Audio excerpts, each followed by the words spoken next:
Good afternoon. Let's call the meeting to order for the December 2nd, 2021 Capital Funding Protection Committee. Can we get a roll call, please?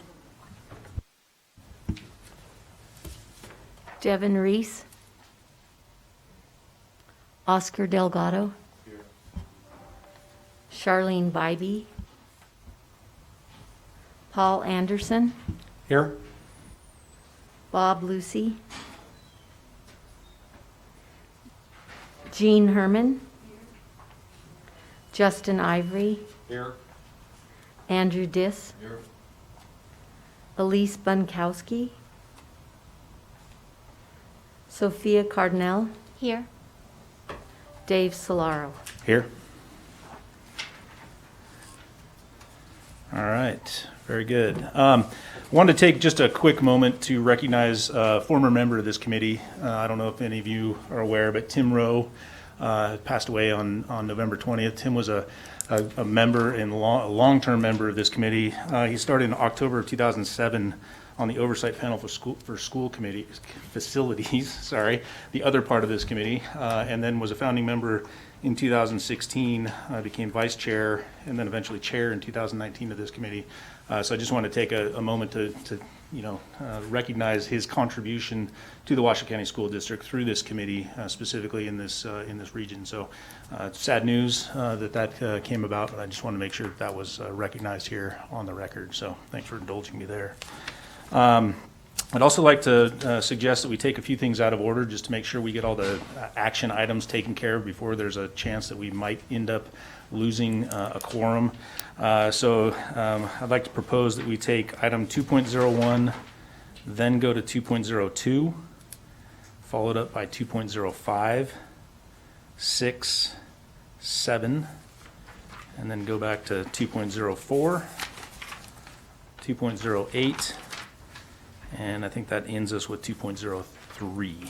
So as long as everybody's all right with that, I'd like to go ahead and do that and make sure we get the important action items squared away before potential loss. So with that, let's move on to 2.01, approval of the minutes for the September 30th, 2021 meeting of the Capital Funding Protection Committee. Have a motion? Motion by Herman. Second? Second. Second by Diss. All those in favor signify by saying aye. Aye. Aye. So that takes us on to 2.05, which is a presentation and discussion on the current project schedule and budget costs associated with the future. Oh, sorry, 2.02. Missed that one. Sorry, Adam.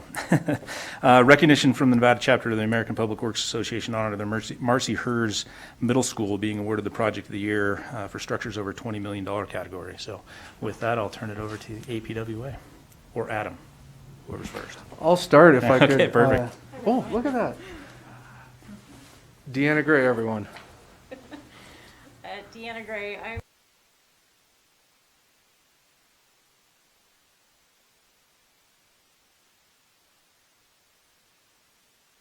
Opportunity for the public agencies to compete for the coveted Project of the Year award.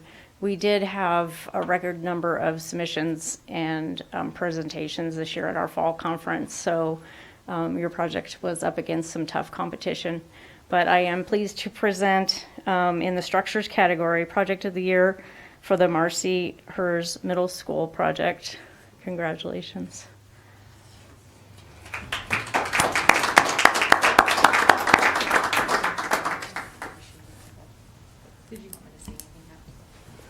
I'm going to call out a couple of key team members. Jackie Borman is our Assistant Director of Construction for the Washoe County School District. Was the primary owner rep on that project.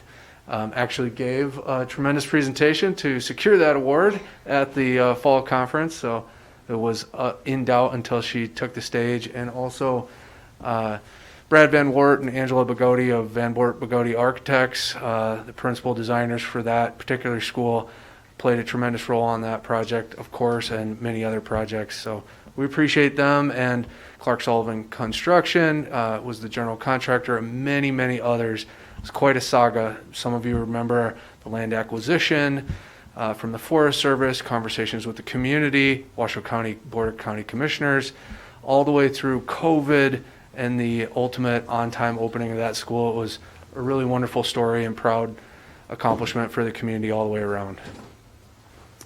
Nice job. Thank you. Thank you very much. All right, thanks a lot, Adam. All right, so that'll take us on to item 2.05 as a presentation and discussion on the current project schedule and budgeted costs associated with future Debbie Smith Career and Technical Education Academy High School. With that, I'll turn it over to Mr. Searcy and Mrs. Zimmerman.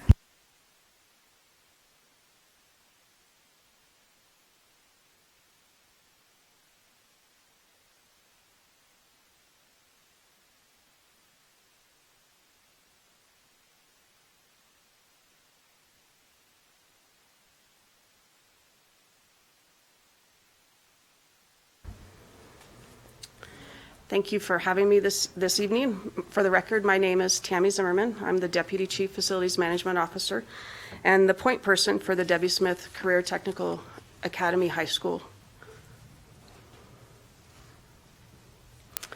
So I'm going to give you a little bit of project history. Don't mean to belabor it, but we've been going through this project for about 2.5 years now. It seems like it's been a long time for me. And so I just want to go through and kind of give you some history and the timeline so we can then get to where we're at this point. So Hug High School is determined to go to the Wild Creek site, the new Proctor Hug, in 2022, and that was decided. Then the WC1 initiative had the existing campus at Sutro to be repurposed to a career and technical education. And that was always on that long list of items that we've been really good at accomplishing, and this is kind of the last big item that we have on that list. We worked with the CTE academies, which is Josh Hartzog and the Department of CTE and Signature Academies, and he worked with the community to come up with these academies: marketing, culinary, vet tech, horticulture, construction technology, biomedical, manufacturing, and teacher training. And we also worked with REMSA as well as Team CC High School to look at those types of job opportunities that would be beneficial for our students to be in academies for. August of 2019, way back when, we approved funds for the educational specifications. We haven't done a CTE high school since AACT, and that was moved over to the Edison Way in approximately 2009. So it's been quite a while. Then in December of 2019, we hired through an RFQ process, Van Wert Bogoti Architects and Brain Spaces to help us go through the design process and the educational specification process. February 2020, the group, we actually went out for public input and members to this committee so that we weren't doing it in a vacuum, just with our departments here in the district, but with others. So you can see the list up there. We've got Josh Hartzog, Tiffany McMaster, she's the principal at AACT with a wealth of knowledge, Angela Bogoti, principal partner of Van Wert Bogoti, Susan Hernandez, and she came from the Applied Sciences at Team CC High School and was instrumental in showing us the CTE Academy across the street from AACT to show us those spaces and what they look like and what we should be thinking about for our facilities. We had Amy Fleming from EDON, and she was instrumental in looking at the types of careers too and what they see in the industry that we might incorporate. We had a CTE teacher, Adam Shoda, and then Amy Yurko, who's from Brain Spaces, who is the one who helped us author the educational specifications. So in July of 2020, we held, through COVID, we actually held a virtual forum through Zoom and invited parents, staff, and community members to engage with us and give us ideas of what they would like to see in that facility. And we used that to complete and work on our educational specifications. In May of 2020, the facility was determined to be named the Debbie Smith CTE Academy High School. October of 2020, we approved the educational specifications at the Board of Trustees meeting. And then in October of 2020, funds were approved to start the design and the professional engineering services for this project. So then, as we moved on, we hired a CMAR. Q&D was selected through the RFQ process through our purchasing department. As you know, they've built and assisted us in our CMAR processes for Pulikitas, Bohatch, as well as Inskeep, and have done many other projects prior to that with us. So we got them on board. and then we had to work through the educational specifications to show them what was in there, kind of get them familiar with the project. And then we had to review the campus because we have existing buildings on the campus, because we hadn't determined what the concept would be at that campus. So then we started the design process in January of 2021 with conceptual design, starting to think about what the site would look like, should any of the existing building remain. Option studies, you can see there's a couple pictures of some of the options that Van Wert Bogoti proposed to us. And then through that concept study, Van Wert Bogoti gave those options to O'Connor Construction Management, and we put a preliminary price to those so that we knew that we were heading down the right direction with our budget. Then we continued into schematic design, and this picture on the side here shows us the buildings that we determined would stay. This is the building B in the northwest or northeast corner. Then we left the IA building in the southeast corner, and we left the gym. And that was the concept, along with the brand new building right in the middle. We then embarked on the A&E team to refine the concept, geotech studies, traffic analysis. We met with the city. We've done construction estimates then with our CMAR Q&D. They gave us a preliminary budget based off of our concept and moving forward even deeper into these designs. In June of 2021, we did get a site plan review approved by the city of Reno with very, very few conditions because this is an existing school site. And then we submitted the progress video that you guys saw this last summer showing you how far we'd come and the concept. And it's easier to see it in a 3D so you guys can really understand what we're doing. Then we continued on into design development. So we're refining those designs. Review meetings again with departments, instructors, industry, stakeholders again, and then our construction manager provided a 100% DD estimate. And then we also, separately, without, they saw it sight unseen to O'Connor Construction Material or Management. They saw the plans as well and gave us an estimate for that. So we know that we're on the same page and in line. We did a reconciliation of those estimates. It was all of the team members rolled up their sleeves, had great input, great discussion, and then we embarked on a value engineering exercise, which is the process that we run through with all of our projects. We go through and look at what items we think are reasonable, what can we change, those, and we asked every team member to bring 15 items to the table. Nothing was out of the box. And so we talked about those and we agreed on some and we didn't agree on others because they would change, we weren't changing square footage. So in that value engineering process, we saved approximately $3.5 million. Then we've then put out, Van Wert Bogoti has completed the 50% CD documents, and those are out for review right now. O'Connor has a copy separate and is working on them, as well as Q&D to provide us a 50% CD estimate. And with me I have Justin Peterson. He's the president of O'Connor Construction Management to talk about his 3 slides in here for the market. Hi, good afternoon. My name is Justin Peterson. I'm the president of O'Connor Construction Management and one of the cost estimators on the Debbie Smith CTE high school project. As mentioned, we recently developed an independent cost estimate from the design development documents, and we reconciled those estimates with Q&D. The estimates had a lot of similarities, and they accounted for forecasted construction price escalation, which is very important these times. Among the elements anticipated to increase in costs in the coming months are materials and labor. And so we have a couple slides here that track some of the national, or include some of the national entities that track construction pricing.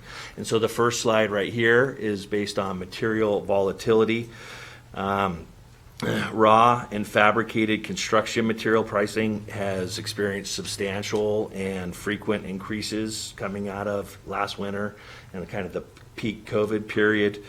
Some of those increases have come off the highs, but material availability remains continuously impacted by macro and micro global supply chain disruptions. So in the chart to the left, it shows sheet metal this year is up over 200%. Steel is up over 100% for the materials.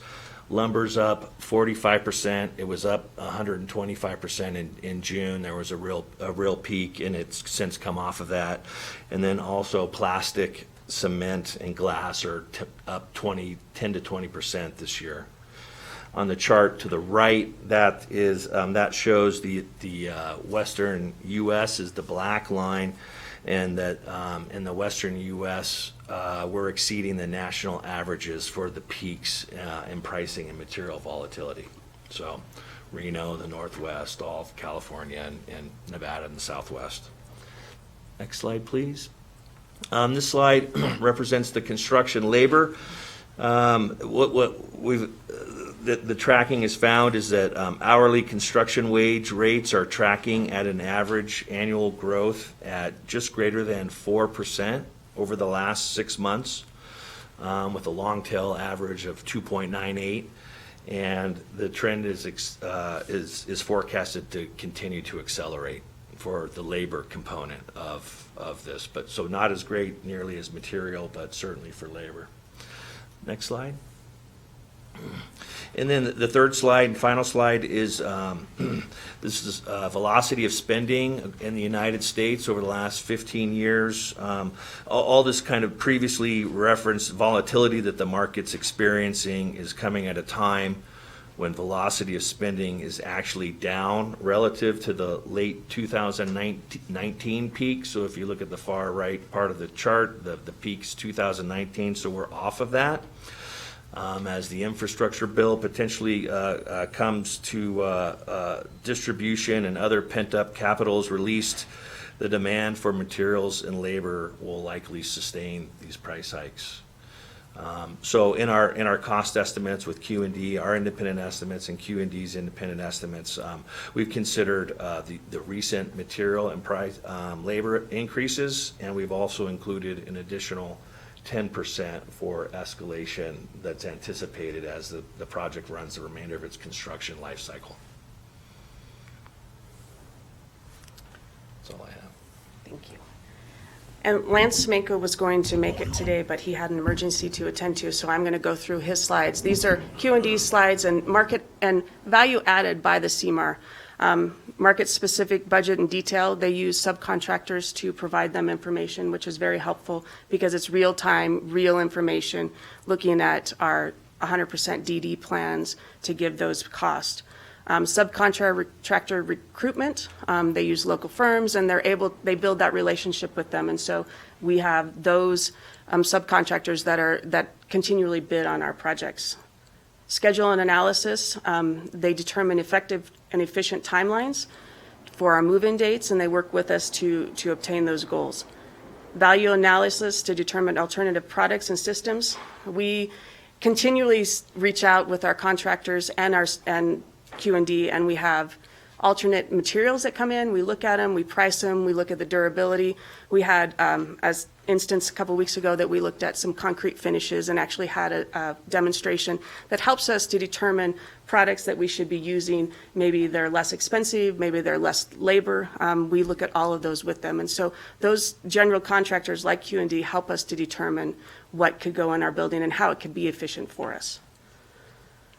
Mitigating risk, reviewing structures. We spent a lot of time walking the existing buildings at HUG, climbing the ceilings, getting on the roof, looking at all the chases and that with them.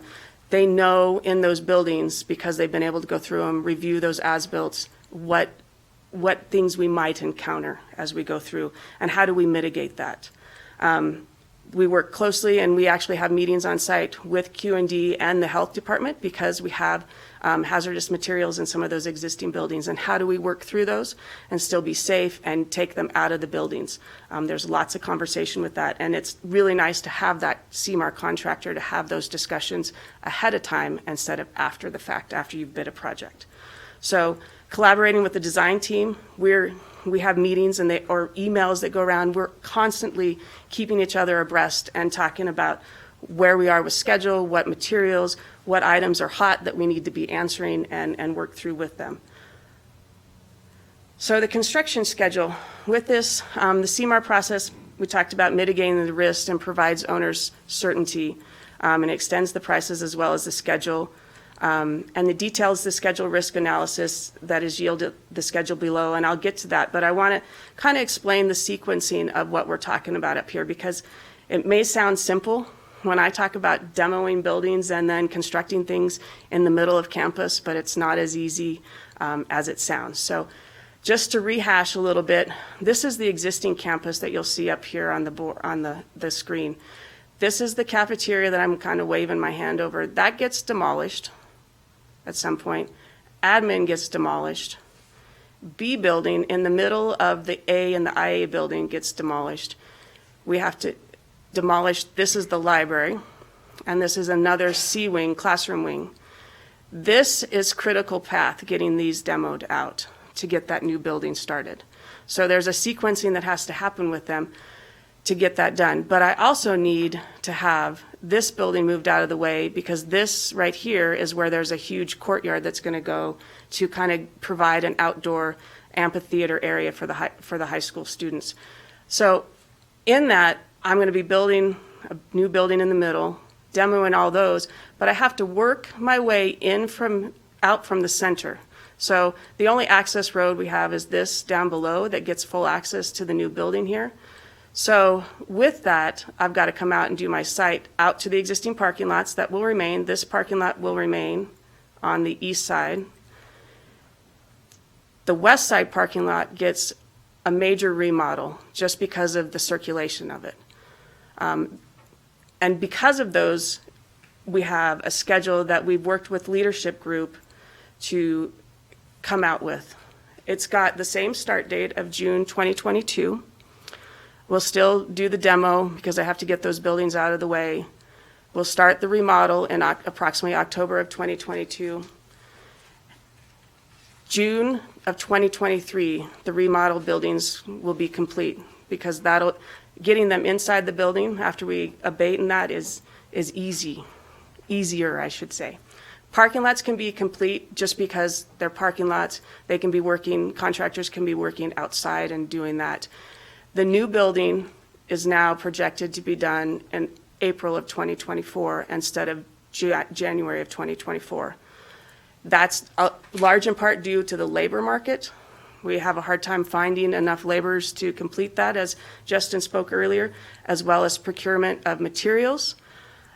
And also, the decision was made that because students will be coming, if they were to be coming in our original of August of 2023, they would be going almost a full year without any of the equipment and opportunities that are in that middle building, which is your robotics, engineering, biomedical, nursing, and all of that equipment that comes with it. So they would be having more of a substandard first year in their academies, which didn't seem to be the right academic atmosphere for these students. We'd rather start them off with everything that we hope to give them in those spaces and start them on a path to finish their academy requirements instead of behind schedule.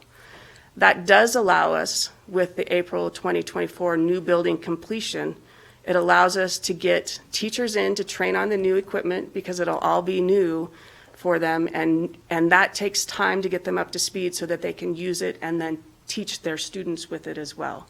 It also provides us a marketing tool for prospective students, because if you can see it and maybe have tours and touch it and feel it, maybe it changes your decision to come to this school. So it seemed that that was the best option, as well as when I showed you that last slide with all of those buildings being demoed, and how do you get from that northeast corner all the way down to the southwest corner. We would be able to provide access for them. Q&D would do a safe routes for them, but it wouldn't be optimal. And so mitigating that risk and not having staff and students on the site at the time of construction was a big concern.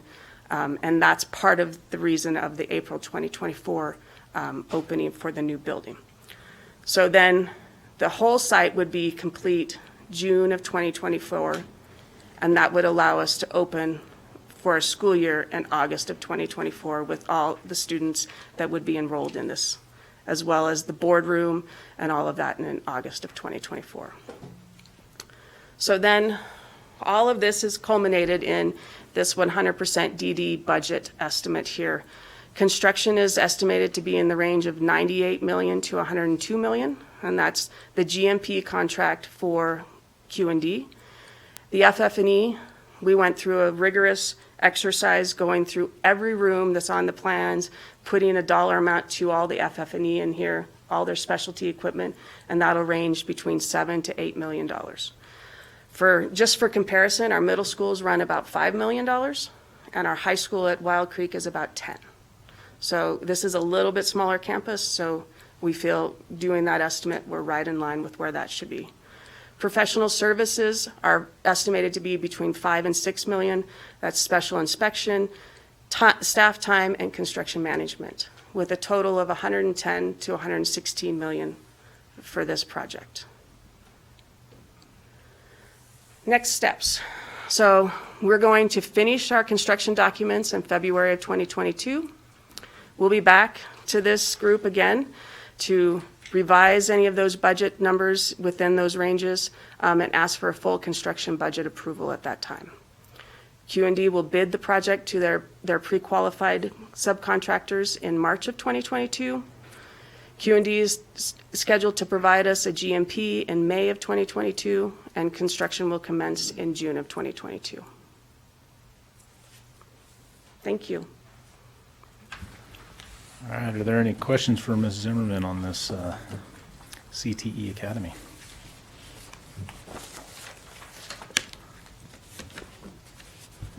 Go ahead. So I just want to make sure I understood as far as the 10% over that you put into the plan, that was a mutual agreement of the team as a whole, or I just want to make sure I understood how you came out at that. Yeah, sure, absolutely. So part of the procedure for developing independent cost estimates is to survey quantities and then price the materials and the labor and equipment based on pricing today. And then we forecast escalation based on what we think the market might bear. And so it's very common to include that escalation it's in all estimates. It's an escalation to the midpoint of construction. So we've priced everything in the estimate, and then we've included another 10% from today's pricing to the midpoint of construction. So the 10% is an estimate for just the first portion of the construction. It's to the midpoint of construction, the first half. So Okay. the contracts and works that are occurring sooner will be less expensive they'll draw down less of the 10%, and the contracts for work and labor and materials, over 2 years from now, will use a larger portion of that 10%. Okay, thank you. Yeah, sure. All right, any other, go ahead. Justin Ivory for the record. In the construction professional services, have all the contracts been let on that? In the construction professional services, no, the contracts have not been completed for those at this point. I would be remiss if I didn't mention that, once again, we have a construction manager on a project that we have a CMAR contractor, and I feel like there's just redundancy in that. So I guess my question is, do we have another, are we going to have another presentation In February? February in which that's going to come in front of us with the CM, or is it only going to be coming in front of us for the Q&D portion of the project? It'll come in front of you for your full budget approval, and within that amount, we will then do contracts for construction management. Okay, perfect. Thank you. All right, any other questions? Not seeing any. Thank you both very much. Appreciate the update on the progress. With that, we'll move on to item 2.06, which is a presentation and discussion on the status of the new elementary school in the southeast Reno area near Rio Wrangler Parkway. So, Mr. Searcy.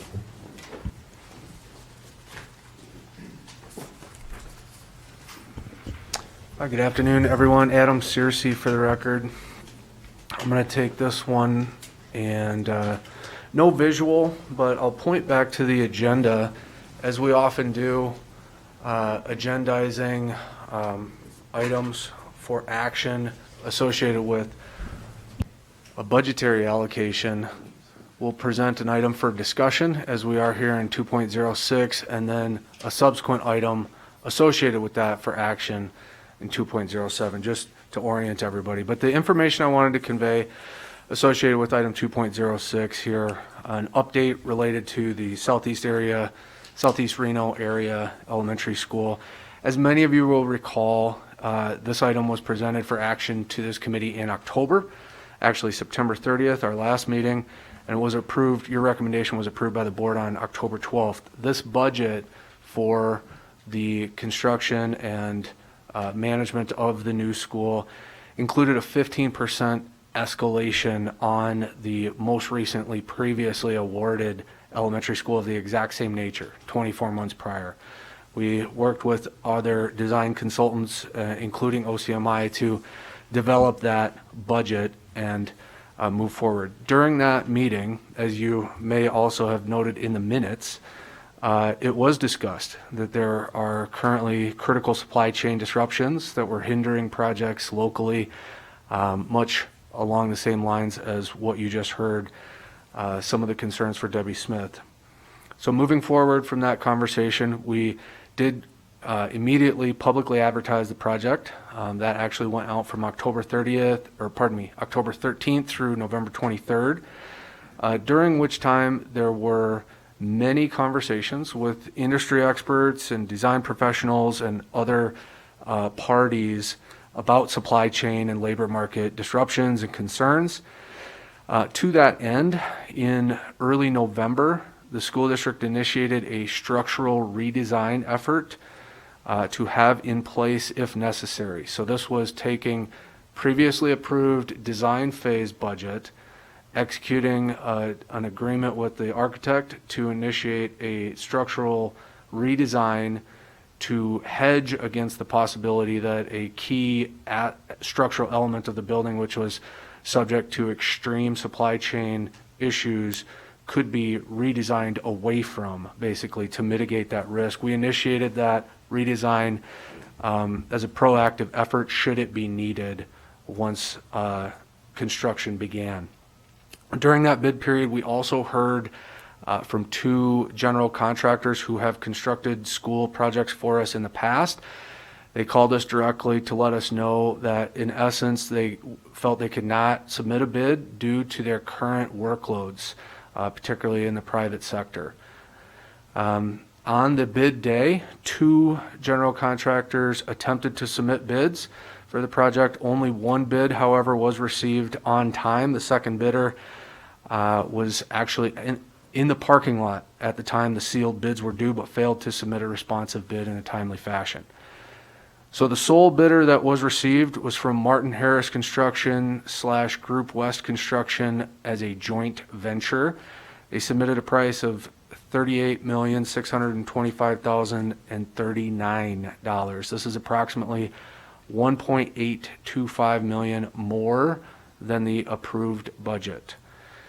So just a little bit about that joint venture firm. Martin Harris, some of you may be aware, is a approximately 45-year-old longtime general contractor in southern Nevada with over 300 full-time employees. They have an office in Reno and staff as well. They've constructed many dozens of school projects for Clark County School District over the years, as well as many other projects. Group West is a local general contractor with over 10 years of active work in their area. They've constructed a variety of projects throughout downtown Reno, as well as some noteworthy projects for the University of Nevada. They are an official joint venture partnership on this project. Also very noteworthy is the subcontractor list. So the list of firms that are subcontracted to this general constitutes 88% of local 88% of the contract value is attributed to local subcontractors. These are all familiar firms to these schools and school district projects. Many of them have subcontracted to previous general contractors on this exact same school. So, what that tells us is the knowledge base and the quality there across that construction team is very much there. So at this point, all of the required documentation, a lot of T's to cross and I's to dot with these large contracts, and that has been reviewed, and all has been submitted. A notice of intent to award has been issued. That is, non-binding and initiates a protest period, things of that nature, but demonstrates our intentions at this time. However,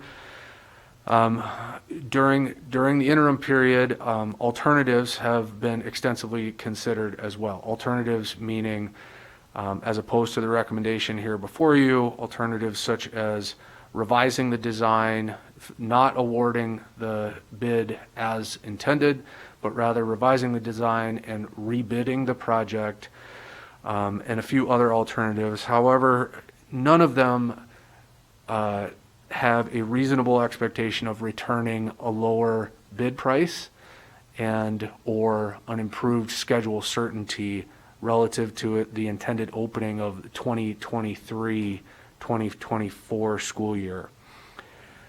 So as such, the recommendation here in the next agenda item officially is that the budget be augmented or supplemented by $1.825 million to fully cover the bid price of the low bidder in this case, and to allow the school district to immediately proceed to award and into the construction phase. So that's the summary of everything that's taken place. A little bit of background, I would like to note there's some representatives from the contractor and their team here in the audience here as well, but be open to any discussion or questions that you guys would like to have on this item. Thanks. Thanks, Mr. Searcy. Any questions, Mr. Diss? Thank you, Mr. Chairman. Mr. Searcy, as you touched on in your overview, we included a 15% escalation. We met about 60 or so days ago, this committee did. And I'm just wondering how come the district's estimation was off when we're nearly $2 million over budget. And I can ask, the Group West guys why we're at that figure, but I'm just wondering what that's due to. I would make a couple of remarks and then invite Mr. Mitchum to come up and elaborate if he cared to. But certainly the supply chain delays that I mentioned specific to the structural members of the building are going to cause the scope of work that must occur after those structural members are put in place to be accelerated. So if we can't do, the second half of the building until we get the roof on, so to speak, until later than expected, that second half of the building, that work is going to need to be accelerated. So that's speculation, but I'll allow Mr. Marty Mitchum from the general contractor to elaborate if he cares to. There you go. To answer your question, Andrew, is Mr. Diss, I think what everybody has to keep in mind on our end, from the contractor's end, we have had an enormous amount of pricing in each division. The only one, I believe, that we only received one bid was in landscaping. What occurred was when the other contractors started pulling out, in addition to the 12 to 15 estimating members that I had on my staff putting this project together, right now I have a bid book that's approximately 700 pages of estimates covering all divisions. How you establish your budget, I wasn't involved with that. I understand through this dialogue there was 15% above what was normal. If we look back at the escalation that we've been experiencing, and in the previous presentation for W. Smith,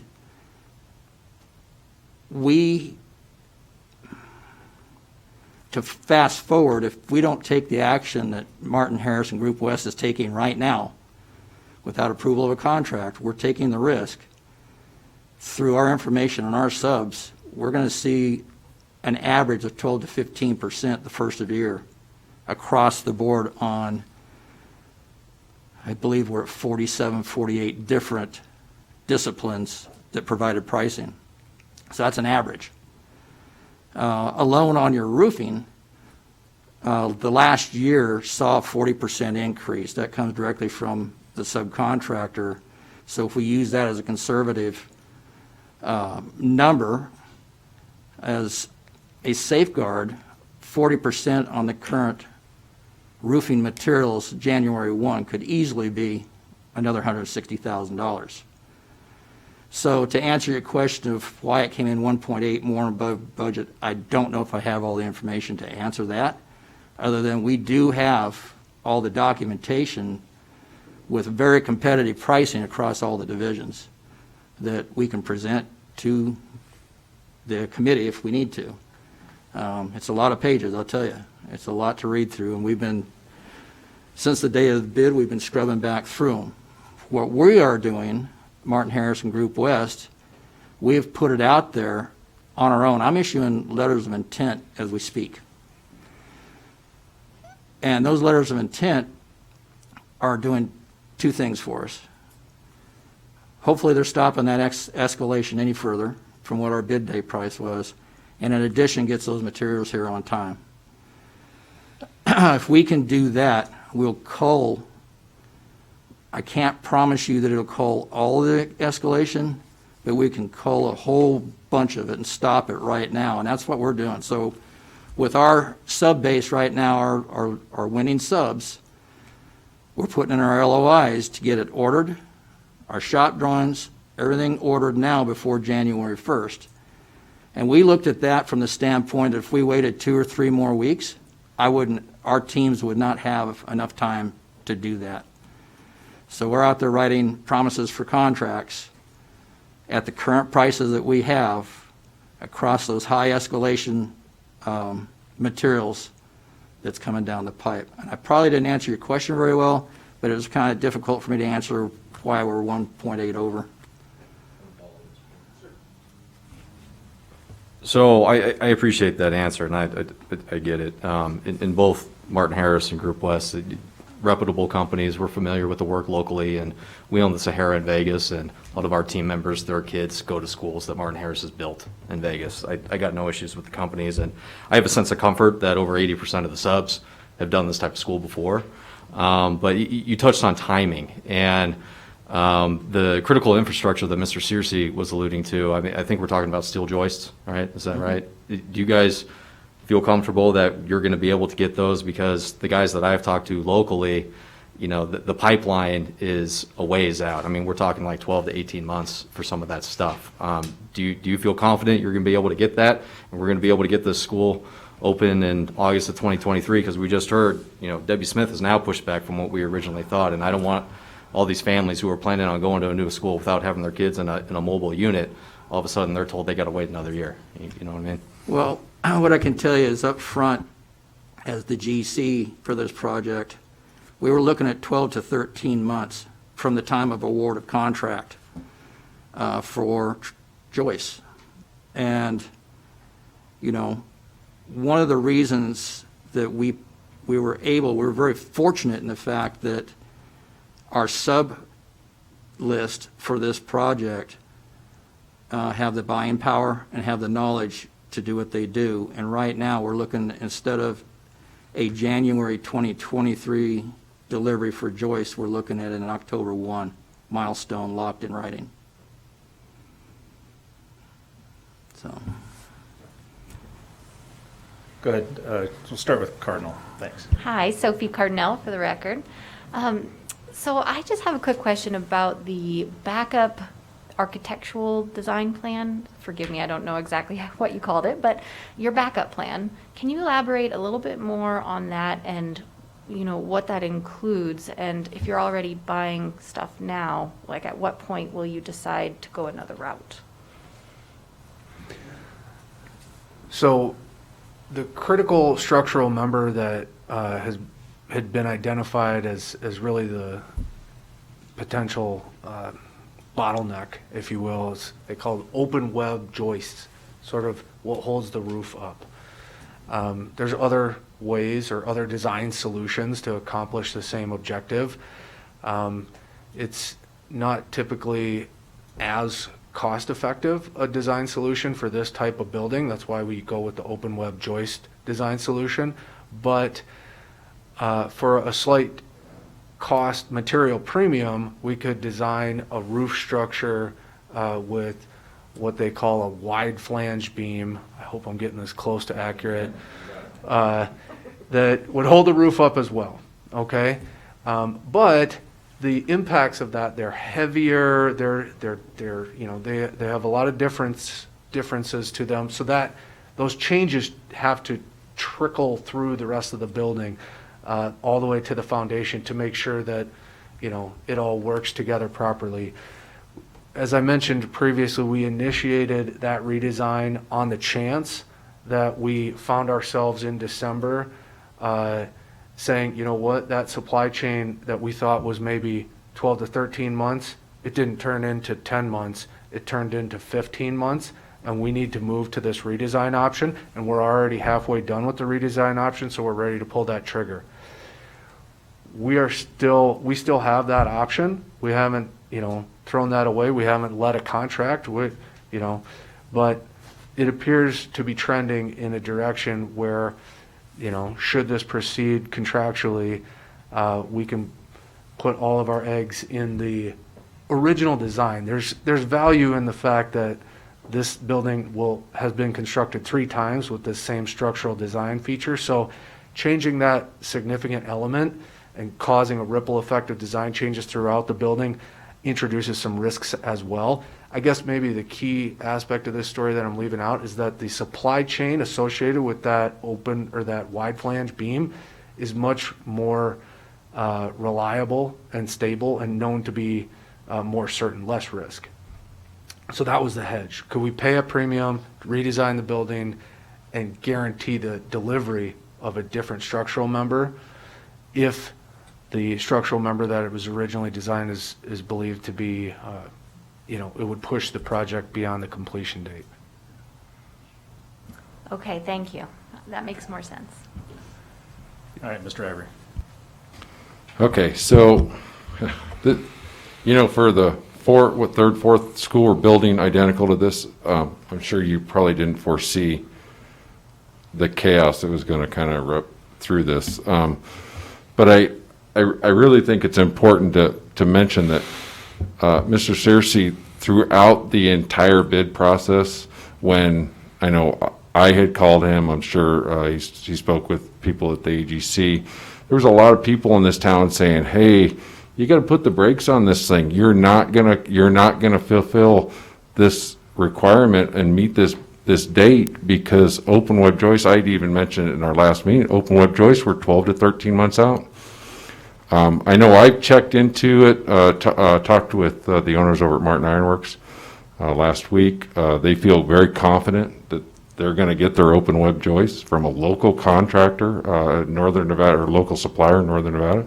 It's my understanding. And I guess what I'm saying, Adam, is kudos to you to like keeping your nose to the grindstone on this one and pushing through.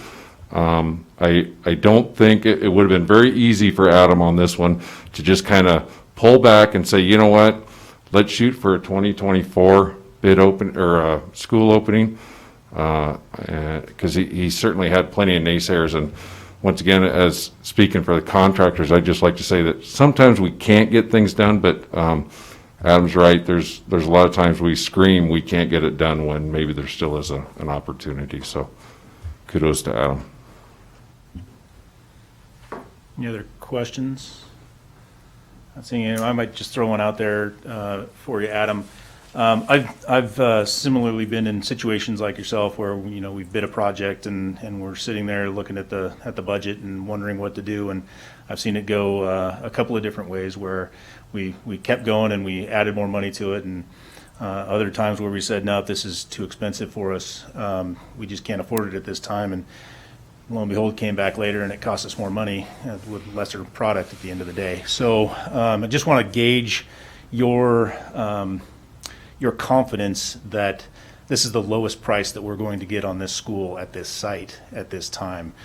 Obviously, we just got a presentation, costs are still escalating. We've got a bird in the hand, so to speak, versus something potentially out there in the bush. So I just want to make sure we get that on the record. Our job is to make sure that we are getting the lowest cost for the school that we've all decided needs to move forward for a bunch of different reasons. We did that at our last meeting. So I just want to verify and put that on the record that you guys are confident that this is the best price for this school at this time. I appreciate the opportunity. Thank you for the question. A couple points that have been made previously. The low bidder, Martin Harris Group West, had every reason to believe that a competitor would be submitting against them on bid day. So I think it's important to note that although the awarding documents will show that only one bid was received, that really wasn't the environment on bid day. You heard discussion of the hundreds of pages of various subcontractor bids that were received by the general contractor. So certainly if we looked inside their bid day war room, we would see tremendous competition. The publicly available subcontractor lists reflect the same high quality local subcontractors that compete for and win most of our jobs. And then, when I described the potential redesign and rebid, I mentioned that redesign is a more expensive design solution. So one of the alternatives that we did consider was to implement that redesign. That delay in that rebid would preclude us from proceeding with the current design, right? So we would be paying a premium for an upgrade and then have only time going by, the escalation of time. Ultimately, it's more of could we open this a year from now, actually push the opening by a year, and absolutely no market indicators lead us to believe that, in a year from now or 10 months from now, that pricing is actually going to go down. So there's a confidence that the market is not going to decline, and there's a confidence that the competition that led to this bid was robust. So that's really how we arrived logically at the recommendation that we have here today. Thanks, I appreciate that. Anybody else? Sure, Mr. Diss. So just a suggestion for going forward, at our last meeting, we had the expectation that the school was going to come in around a certain dollar amount. And I just don't want to have us end up back here at a future meeting when we're looking at another school and have there be that discrepancy. So I don't know if the district needs to do something to refine your models and what you're looking at when you're putting together the estimates. That takes into account all the escalations that we're seeing in the volatility, but it's just a suggestion. So you set our expectations, so I don't have to bring a winning bid contractor up here and start asking questions. Mr. Ivory. Adam, correct me if I'm wrong, how did we do I want to say, going off memory, did we kind of skip a procedure that we would typically do when coming up with that cost estimate because of the time frame that you were trying to get this thing out to bid? In a sense, your recollection is accurate. What was described previously on Debbie Smith was an itemized, detailed cost estimate as a general contractor would do on any project. What was done on this project, in part because of our familiarity with the project and in part because of time constraints, was rather than a detailed cost estimate, was to take a market analysis, a recommendation of what the market has escalated since the last time we received a competitive cost, known cost for this same scope of work, and escalate that. So really, we took the bid day awarded price for the most recent elementary school and escalated that by 15%. If we really look at the scope differences, which are relatively subtle, it's a deduct. There are a number of scope changes from the last school to this school that actually will cost less than the previous school we've built. We did not account for that. We just took the previous awarded amount on Inskeep and escalated it by 15%. The recommended range was 10 to 16.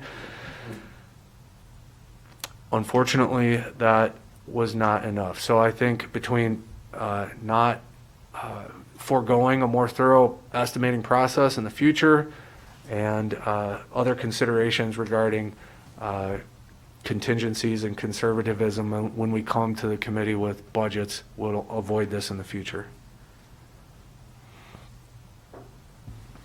All right, not seeing any more comments. That was discussion only, so let's go ahead and move on to item 2.0, section 2.07, which is the presentation, discussion, and possible action to recommend approval of $1.825 million to the 2021-2022 B Major Projects Program. Mr. Searcy. Okay, good afternoon. This is the typical graphic that we use to provide consistency and clarity, transparency whenever we are allocating budget funds. So this sole line item associated with the 21-22 B Bravo Major Project Program associated with the Southeast Reno area elementary school. Previously, at the last meeting, we allocated the full construction phase, or believed to be full construction phase funding for this project. And what this item is recommending is that an additional $1.825 million be approved by the committee to supplement or augment that previously approved construction phase budget.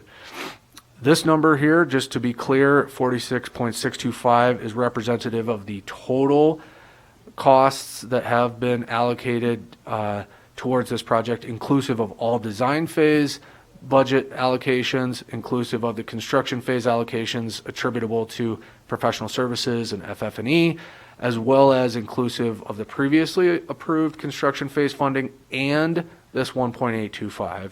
And then, of course, this final column, total committed. This has actually been updated as of November 3rd with actual commitment or expenditures to date associated with all of these projects. No significant movement on this project. Of course, we haven't awarded any construction or let any construction phase contracts. To date, 2.359 associated with the design phase has been expended. So that's what this is. The recommendation is for this $1.825 million budget. Are there any questions for Mr. Searcy? Not seeing any. This is an action item, so is there any public comment on this? There's no public comment. All right, thank you. So with that, I will entertain a motion. Well, I'll go ahead and make a motion. I know that there may be some seasonal adjustments in material costs right now that are kind of fluctuating, but I think we all know that moving forward, I don't see us having any opportunity at all of delivering this school at a cheaper price at a later date. So my recommendation is that we approve the $1.825 million, add it to the original contract or approved amount, and award this job. I second. Got a motion, a second. Any discussion? Seeing none, all those in favor signify by saying aye. Aye. Any opposed? Motion carries unanimously. All right, so that'll take us back to item 2.04, which is a presentation, discussion, and possible action to recommend the Washoe County School District Board of Trustees accept the 2021 Capital Improvement Program Annual Accountability Report. With that, Mr. Searcy and Mrs. Golden. Yeah, you bet. As Teresa Golden gets situated, our Director of Design, I just want to reiterate to the committee, this annual evaluation report is a requirement of the bylaws or the board policy governing this committee that we present something of this nature at least annually. We've done this since 2017, typically at year end. right? So we often, or we recently have approved the programs on a fiscal year basis, but this is a bit of a year-end in review, emphasis on, contract performance, and of course, transparency and accountability. But this is really Teresa's show, again, our Director of Planning and Design. Thank you. Hey, everybody. Hopefully this will be a little lighter presentation than the last one. Thanks for having me today to present the annual evaluation report for our improvement program. I just wanted to start out by, again, trying to always remain transparent in our entire program and capital projects by starting out to talk a little bit about our website and where to find a plethora of information in regards to our program. But I'm going to concentrate specifically on the three little buttons that you see there, and that's our capital renewal program, which really is just our major maintenance program, our energy savings website, and our building home website. Go for it. So delving into the capital renewal page on our website, this example here that you see is one of our schools, Billinghurst Middle School. And this shows our future maintenance projects that are planned for that site with costs that are associated with those projects. The costs are shown are only construction costs only. They do not include consultant fees or permits or anything of that nature. But on that website, you can really find that information on any school or any administrative building within our district. All of that information comes from our assessment department. Our assessment staff goes out pretty much on a continual basis due to our number of schools and analyzes all of our building systems, our HVAC, our electrical, our finishes, our site, and they decide what maintenance projects should be done. They put that information into what we call our FICUS condition system, and then that information is prioritized for us in some sort of manner.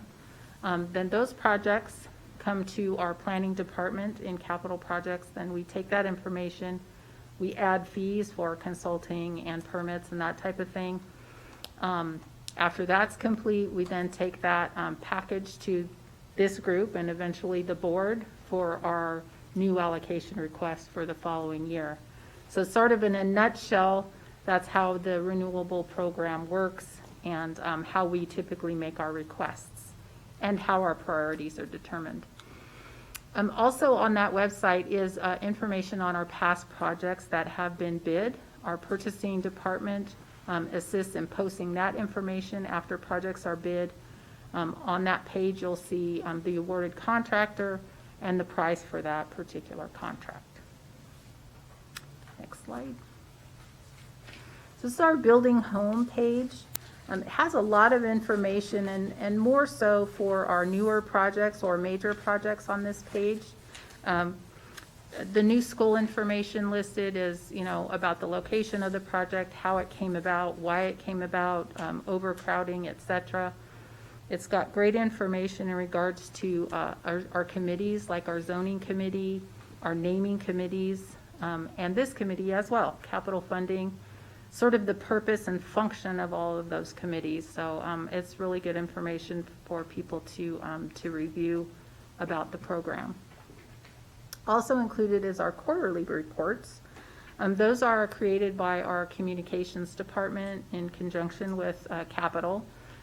They're great reports. They're more of a snapshot in time on a quarterly basis on the projects that are currently going on, the status of them, how much money has been encumbered, how much still has not been spent, and future projects that might be coming down the line. They show more information, a little bit more detail on the scope of the projects that are going on as well. Those quarterly reports are a result of an audit recommendation that we had done, internal audit that was completed, I think, in 2020. So we wanted to make sure to include that information on this site. Our energy efficiency website is incredibly powerful, lots of information in regards to all of our sites. Our sustainable program is managed by Jason Geddes. He's our sustainable manager. And he's really done a great job with this website and worked with a lot with McKinstry Company. We hired them recently to do a pretty substantial sustainable energy project for us. It was a 3-year project in which they went out and then did full inspections of all of our sites and really selected, I guess you could say, the low-lying fruit projects that would be most impactful to the district. Most of those were like lighting retrofits, HVAC controls, irrigation controls, those type of projects. So at the culmination of that project, part of their contract was to also help create this Power Ed dashboard for us. So this dashboard is a way for us to track all of our utilities and renewables. So you can get information again of any of one of our sites, the unit prices for all of our utilities. So it's a great site to get great information. The renewables is kind of great too. It shows sort of, the impacts that we're making with all of the changes and projects that we're doing. So that also allows Jason to sort of zone in on problems, right, at each of these sites as well in regards to the systems or equipment. And so we have made a really good effort to try and allocate about $1 million per year toward those energy efficiency projects to try and improve those systems. Next slide. So this is a really cool video that also Communications always does for us. Done it for quite a few years now. They usually do it during fall after school starts, and it's really to highlight the summer projects that were completed as well as the major other major projects going on.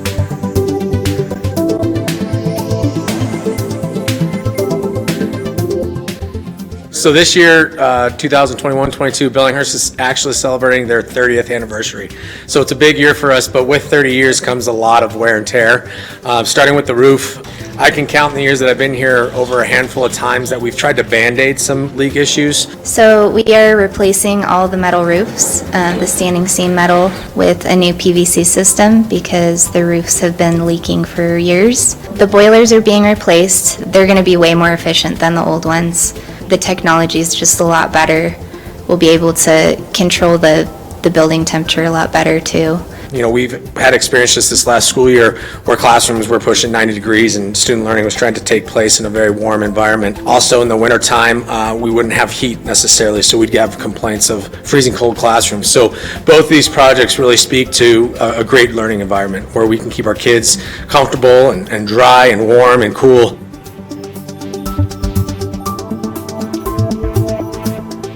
Well, this project, we're removing the evaporative coolers off of the roof that would cool the building and replacing it with a chilled water line system, which involves a new chiller out back that will pump through these trenches and hit unit ventilators that will cool the room. Just watching these things be lifted off of here just makes my heart happy because we can actually focus on teaching and learning instead of heating and air conditioning. Well, here's a teacher in the middle of her lesson and all of a sudden, the air conditioning is linking on her kids, so she has to stop her lesson. When you don't notice it is when it's best, right? Because we can focus on teaching, and this will help us get down to business.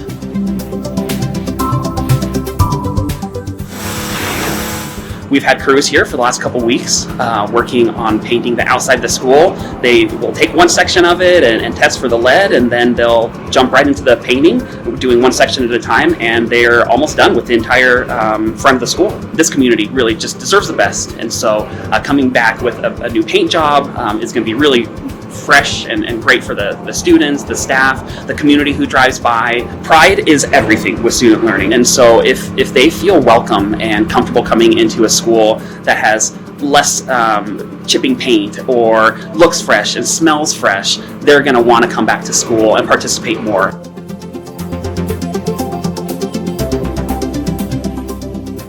Every room in this school is getting new carpet and polished concrete in all the corridors. The office is getting new carpet, and all of the restrooms are getting the epoxy flooring. It's made with paint chips. They put down a resin.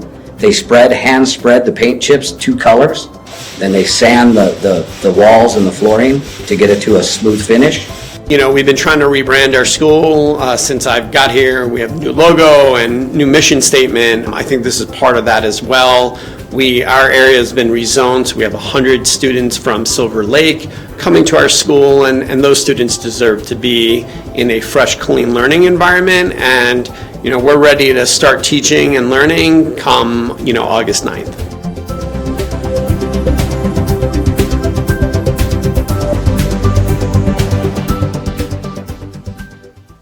Great, thank you.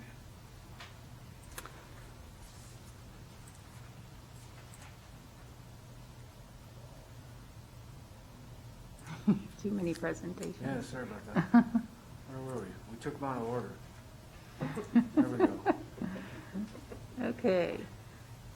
So just want to talk a little bit more about where we're at with the money side of our capital renewal program. This table here just shows our allocation years when they were originally approved and the percent complete for each of those allocation years up to this time in monetary terms. So our 2018 and 2019 program years are 100% complete. Our calendar year 20 and our FY20 years are between 80 and 90% complete.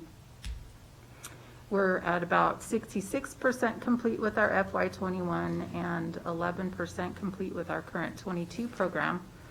Just want to point out and talk about COVID. You always have to talk about COVID these days and how it has, you know, not or impacted our program.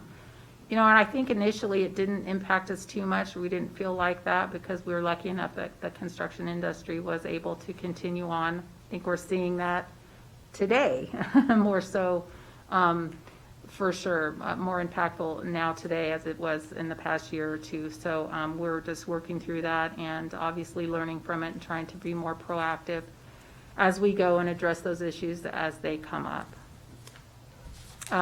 Side note, in your packets today is the full project log of our past couple of years for our allocation program.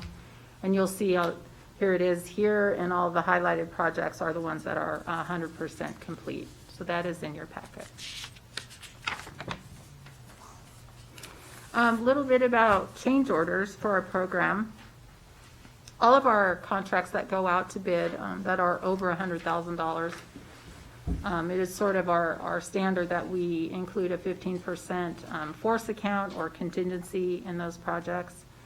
And for the most part, as you can see, we've maintained around a 4% change order average over the past few years. The FY21 is a little bit under that right now, which is nice, but we are only about halfway through that program. So I anticipate that'll probably end up at about 4% as well. We do have a full change order log also, not in your hard copy packet, but in your electronic packet, I believe, that you can take a look at if you wish.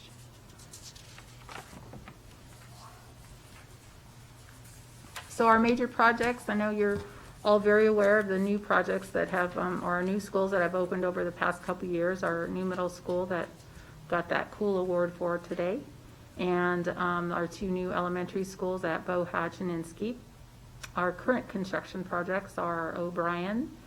Swope expansion is going on, and that's our new 2-story building and new gym, as well as our new Hug High School. So we are anxiously waiting and very excited to see those projects complete.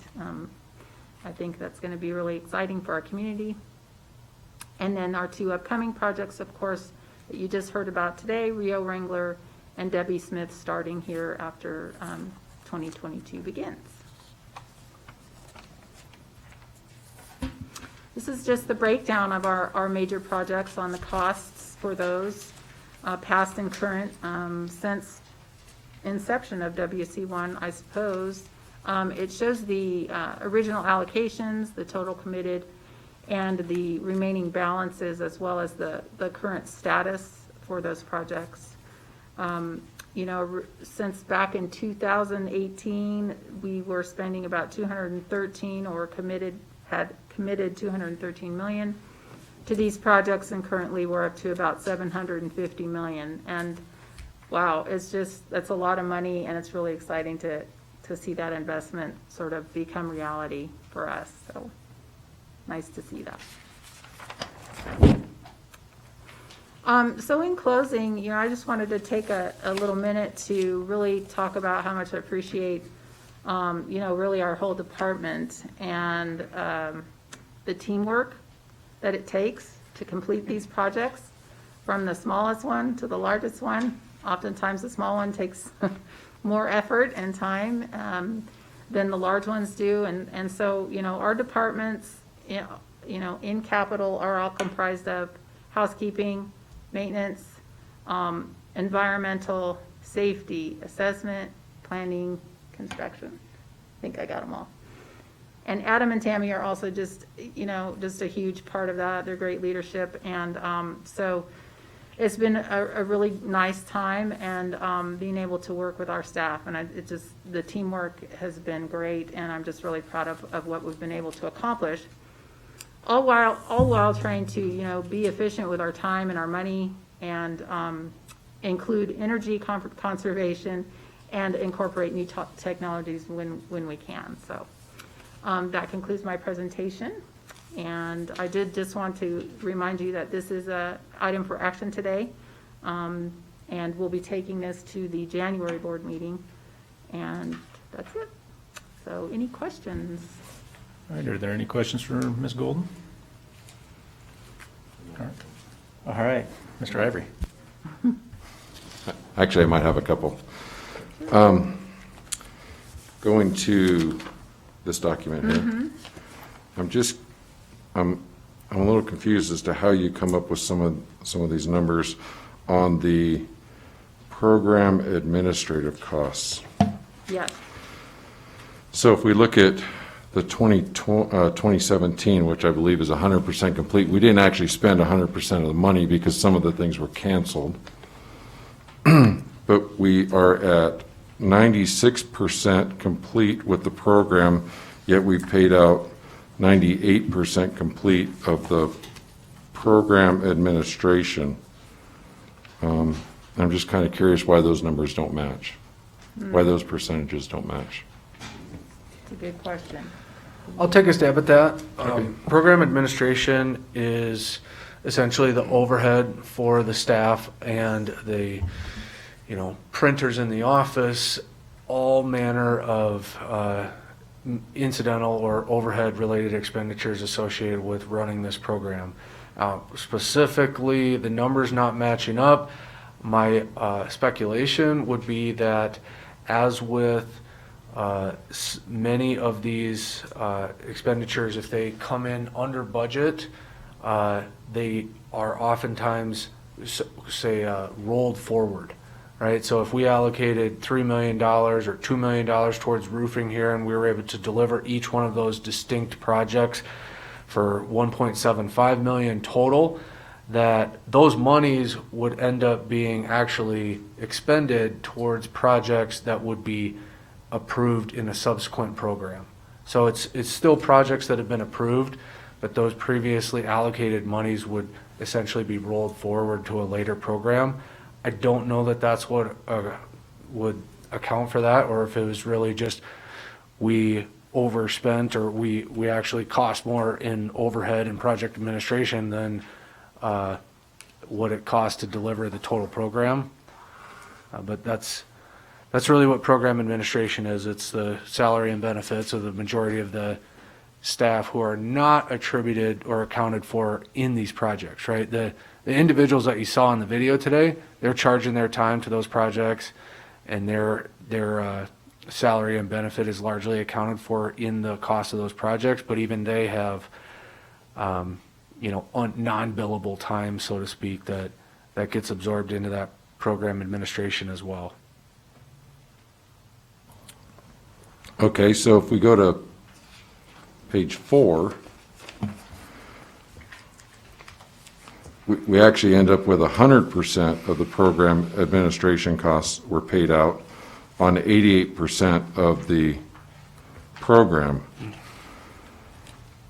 And I can appreciate the fact that the numbers might be off a little bit, but it does seem coincidental that we hit that one on a $2.845 million projected cost, right on the head, which seems a little odd to me. Do you see what I'm talking about at the bottom of page 4? Yeah, again, I would speculate that the 88% complete relative to the projects is somewhat attributed to some of the projects that were deferred. The program has been essentially completed to the greatest extent possible, but for whatever reason, those several projects were deferred, and so the total program reflects 88% incomplete, where arguably it should be considered 100% complete. Conversely, the program administration, we still operated the capital projects department for a calendar year.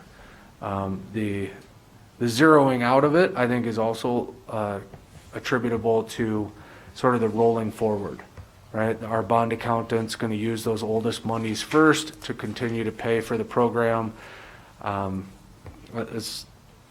not the expert to be answering that for certain, but it's likely that we're going back and using previous allocations to continue to pay for the overhead associated to balance that out, and then moving forward into the current one, basically using up any older unused funds first.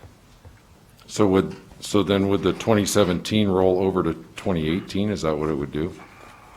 The 12% not used in 2017?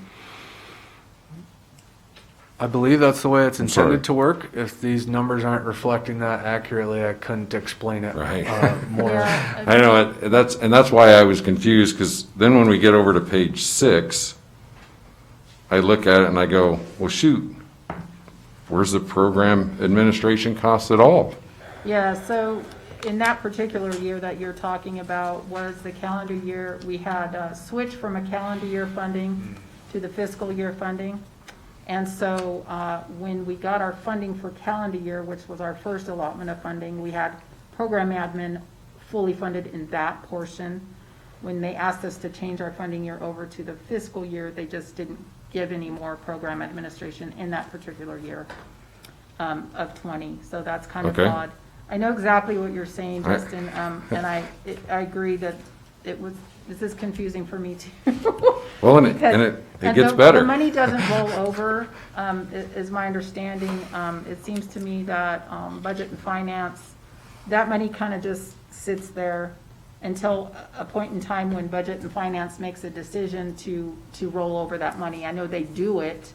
I just don't know how long they wait to sort of roll over the older money in those older program years. Okay.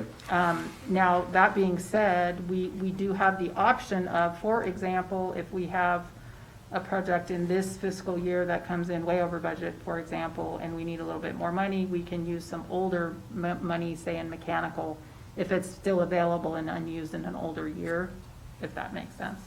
Okay, and then. But if I can just add, Yeah. I'm with you on, I kind of looking at this in more detail myself, would like to maybe look at potentially separating out just the projects from the admin, the vehicle replacement, because it kind of doesn't quite equate, truly come across the way I want it to, so. Okay, and I think, I'm not positive, but I think possibly some of it might also be in the construction management support. Perhaps maybe where on some years we didn't spend any money in construction management support. In other years we did spend money in construction management support, which may also be part of the offset for why things weren't billed out 100%. Yep. So maybe the cost did go over a little bit, but they were actually made up in construction management support but there was actually money saved. Possible, yeah. Right. So, okay, so let's go into, we just looked at 6, let's go to 8. And in 8, I'm assuming you're going to probably give me the same answer in the opposite direction, which is where is the construction management support costs in 2020? Sorry, I hate to bore everybody here. Yeah, but- no, that's okay. And again, I think that it was decided we wouldn't put any in there that year because we had money from the previous year that was still available. Okay, so that still sits in Yep. in its own pool of money, sidebar money or whatever that you can draw from for those. Correct. Mhm. Okay, and. The general practice has been, or the specific practice has been that those unused monies can be used for future approved projects, so long as they remain in the same category. Right. So I just wanted to note that, that's a common practice. If we're delivering whatever I described before, $2 million worth of roofing projects for 1.75, and in the following year, we have an overage on a roofing project that has been an approved project, that those funds could be applied to that future approved project, so long as it was in the same category. We're not taking unused HVAC funds and applying them to an overage in roofing, but we're trying to remain, maintain fidelity within that category. Okay. So that then adds another question for me. So then if the construction management, right, if we're building up capital in that, that's why we didn't have it in the 1 year. It was not needed as a budget item because we already had like probably $700,000 Right. over there in an account. Okay. And then as we get into the more recent allocations, we're actually flip-flop, which doesn't make sense to me again. So in the 2020, we're 66% allocated on projects, but we're only 21% allocated on program administration. Yeah, it's an overall percentage that includes all those categories. So it's not, the program admin is not separated out from that percentage. Does that make sense?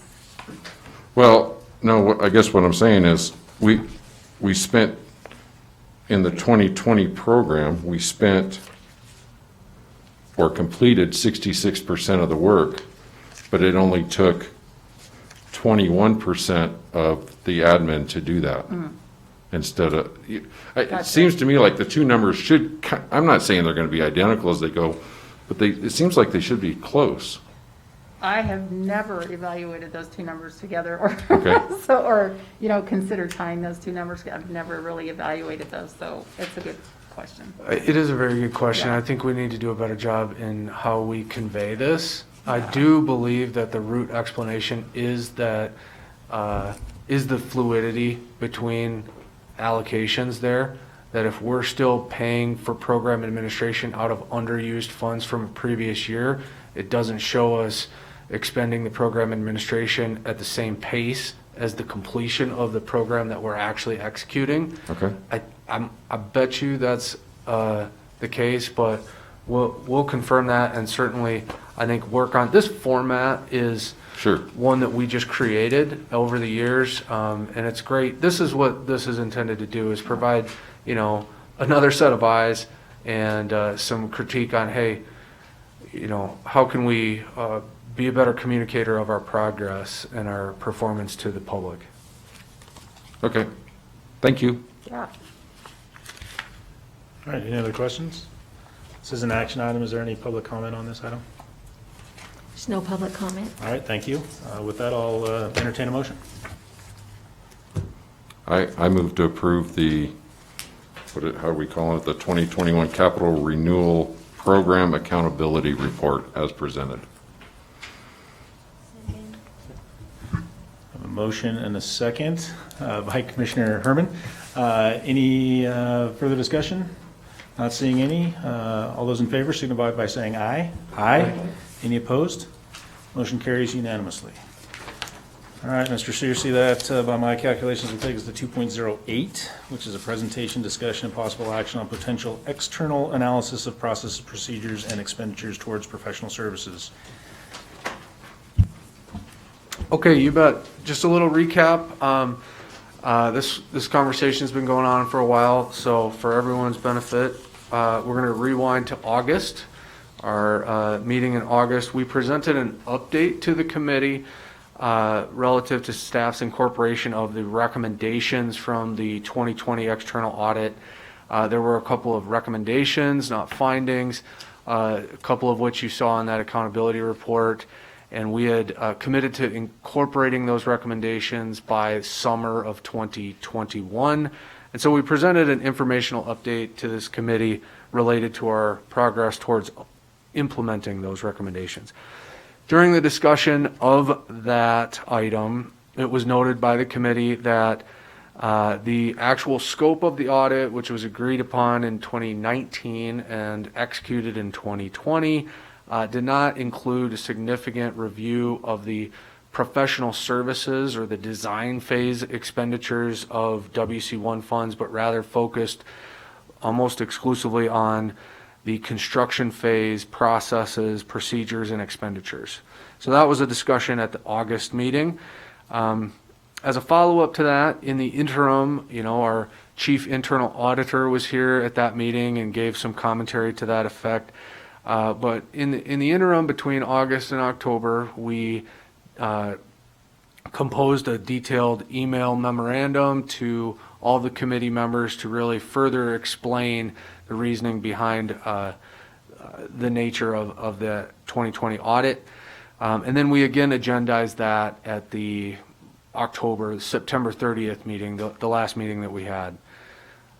So at that time, it was requested that we return at a future meeting with recommendations on how to best evaluate the design phase. There was believed to be a desire by the committee to consider additional evaluation of the design phase expenditures, processes, and procedures that were not comprehensively evaluated previously. So we've had a series of meetings with staff, WCSD staff, as well as committee leadership, and would just like to present some options for your consideration. Again, this is agendized for action with the goal of achieving direction to staff on what you'd like us to do on this. We've talked about it a couple of times. But the first, and I'm just going to throw, I think, 4 suggestions out here, maybe 5. Feel free to combine or come up with your own. But the first one really would be an additional external audit. The firm that we hired previously has a breadth of experience and could potentially perform similar services, just with a scope more targeted towards the questions and concerns that the committee has. There was some concern or some discussion internally that the nature of the construction contracting lends itself maybe a little better to a more traditional auditing, but rather, let me say this a different way.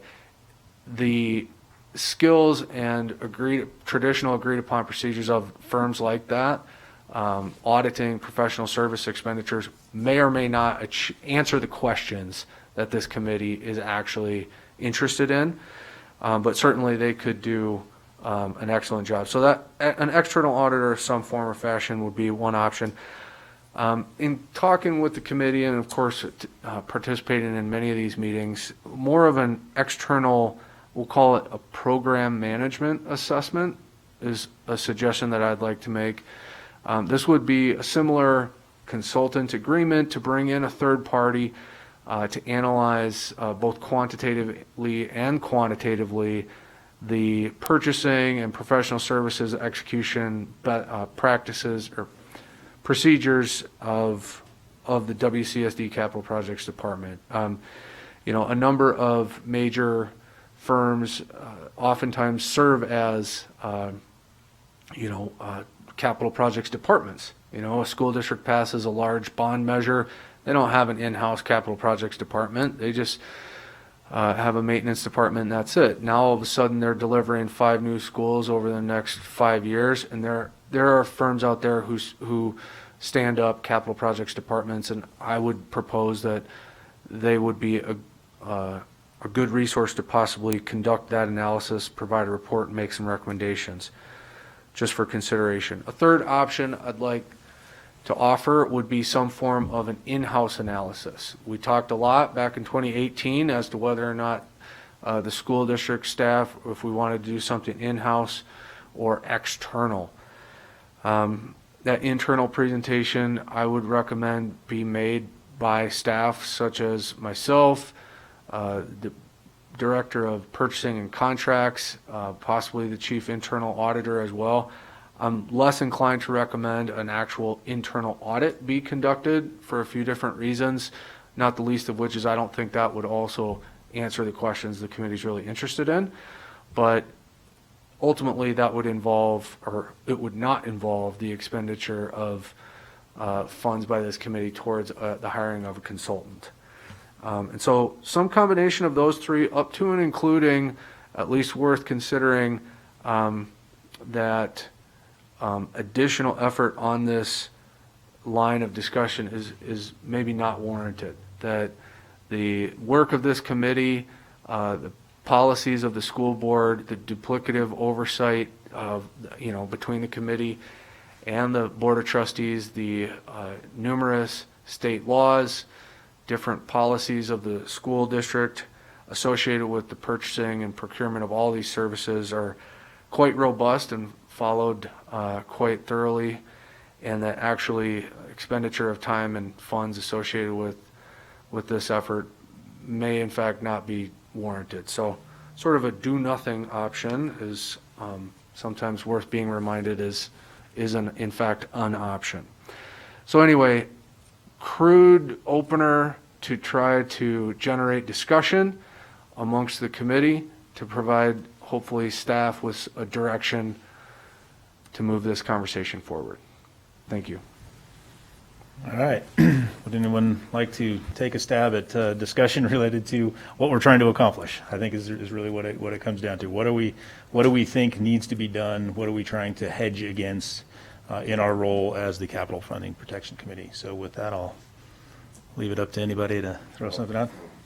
Mr. Ivory? I'll take a stab. Mr. Searcy, obviously we have minutes, we have video or audio of previous meetings. I haven't had a chance to go back and look or listen, but did this committee lay out an exact, or did it lay out kind of a overview of the original things that were going to be in that audit? So as I recall, the committee, provided guidance to the school district's chief internal auditor, and then actually in consultation with not only the school district's audit committee, but also at the time a member of the Capital Funding Protection Committee, a gentleman named Ben Hutchins, who's, a CPA, a previous auditor, very familiar and comfortable with that type of work, helped advise the chief internal auditor of the school district on the scope for the ultimate consultant. Okay. I know you and I had spoke on this before. Personally, I'm not necessarily for do anything or do nothing or in-house, and only because I think if, unfortunately, if you want to have the most bulletproof audit or bulletproof look at, into the internal workings of an organization like the Washington County School District Capital Funding, it'll always be questioned if it's done in-house or if you don't do it. And I think, I know one of my main goals in doing this is really, quite honestly, is to have a bit of cover for staff. There are some things that I think that are still out there that we have procedures that we do, and we do them because it's the way we've always done them, not because it's the way that necessarily the law lays out. I know the law lays out a lot of procedures on how what you need to do when you're procuring stuff, but I don't know that it covers everything. And so my feeling on it is I don't know if it's the external audit or the program management assessment is the better of the two. But to be honest with you, what I'm looking at is, so when somebody asks me, well, you know, because I feel like I learn something new at every meeting, you know, just because I don't deal in this type of work all the time. But a perfect example would be internally, where, you know, if you're carrying money over from one, like we just spoke about, if you're carrying money over from one account and you can use it in a like account, where's the process in which the oversight occurs, and is it at one person's discretion to pay that out? And I take construction management. I'm not accusing anybody. I'm not doing any of that, but I'm laying out for example, if I have a construction manager that I work with a lot, and it's my sole discretion that I have extra funds over here, there's nothing necessarily stopping me from having him write me a bill, and I provide, you know, pay that bill out of money that's appropriated for him or for that firm. So that would be my concern is, and more than anything else, is if we have somebody come in and we have them look at our procedures, give recommendations. It seemed to me like it should have been done in the original audit, personally, but you know, I wasn't here when that was, I guess, determined what the scope was. But it seems like we should have some sort of oversight to that. That's a third party, outside third party, so that we are making sure that money is being spent appropriately within our oversight, I guess is the best way to put it. I've got a question along those lines. So when the original audit was proposed, it was really to make sure that the funds from WC1 were being utilized for what WC1 said they were supposed to be utilized for. That was the construction of, you know, a list of schools and all these other sorts of things. I think, and maybe Adam, you can correct me if I'm wrong, but at some point in the past, there was a performance audit done of the Capital Funding Protection Committee for things like, how do you procure, what does that look like? I mean, there were, as I recall, and this is maybe 10 years ago, maybe longer, maybe I'm making this up, maybe this was something that happened at Washoe County, but, you know, more of a process. So the things like when we procure a project, those decisions that are made around whether you utilize a construction manager at risk and a construction manager, what those roles and responsibilities, how do you go about that? Am I way off base? Did that occur? Am I missing something? I mean, going back as far as like 2013, there was an audit at that time, you know, pre-WC1, pre my employment with Washoe County School District even. Many internal policies and procedures that we use today actually stemmed from an external evaluation of how we do our business internally, including kind of those checks and balances, those duplicative and you know, multiple layers of approvals, all also tied to monetary thresholds, you know, over a certain dollar amount. Now an additional signature is required.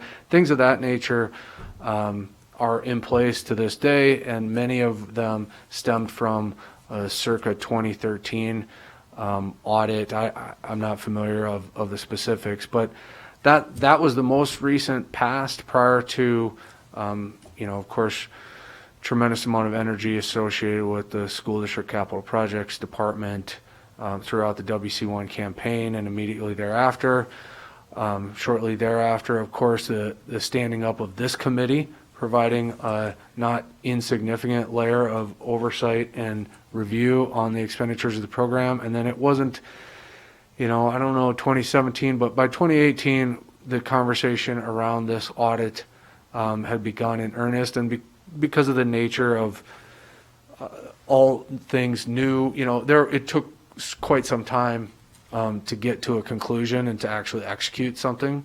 I think that's a very brief history of how we got here. Okay, thanks. That kind of does kind of jog with what I've, and so maybe it sounds more like a performance type audit or process type audit is what Member Ivory I don't want to put any words in your mouth, but rather than a fiscal audit. I mean, a fiscal audit it means specific things, and it's checking to make sure that, the money in column A equates to the money in column B, and I mean, the accountants get in there and they do their thing, and I don't think that's necessarily what we're looking for here. That work, I think, has been done to say, yes, the money is being expended in the categories that it's supposed to be expended in.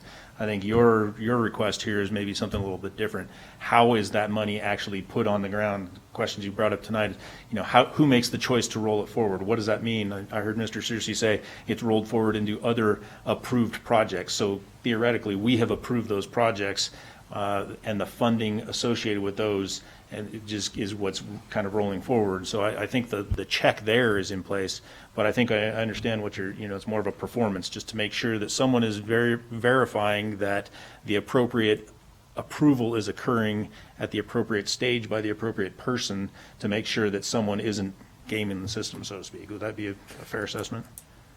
Yeah, I think I think we've got the same thought process there. One of the things that I think, just speaking openly as a committee member, is I feel like a lot of times we get fed things at a 30,000 foot level without really seeing how necessarily the internal stuff works necessarily.